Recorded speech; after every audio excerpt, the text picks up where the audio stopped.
नाजरीन ग्रामी, दुनिया में माँ बाप से बढ़कर बच्चे के लिए और कोई रिश्ता नहीं। क्योंकि माँ बाप ही होते हैं जो बच्चों के लिए हर तरह की कुर्बानी दे देते हैं। खुद भूखे रहकर अपने बच्चे को खिलाते हैं, अपनी ख्वाहिशात और ज़रूरतों को छोड़कर बच्चों की ज़रूरतों को पूरा करते हैं। सारा सारा दिन मेहनत मजदूरी करते हैं ताकि इनके बच्चे पढ़ लिख के कुछ बन जाएं और इन्हें ज़िंदगी में कोई परेशानी ना हो। नाजरीन, एक ऐसी ही वीडियो सोशल मीडिया पे वायरल है। एथियोपिया की एक खादमा ने अपने बेटे की तलीमी अखराजात को पूरा करने के लिए दूसरे मुल्क लबनान में 30 साल तक लोगों के घरों में काम किया और अपने बेटे की तालीम के लिए पाई पाई इकट्ठी की।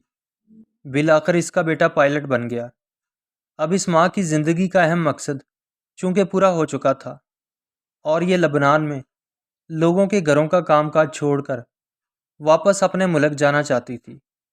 ये माँ जिस जहाज़ में वापस आ रही थी, इसका बेटा उसी जहाज़ का पायलट था और माँ को इसकी खबर न थी। बेटे ने माँ को हैरान कुन सरप्राइज़ दिया, अपनी माँ का खूब इस्तकबाल किया। माँ अपने बेटे को देखकर खुशी से रो पड़ी।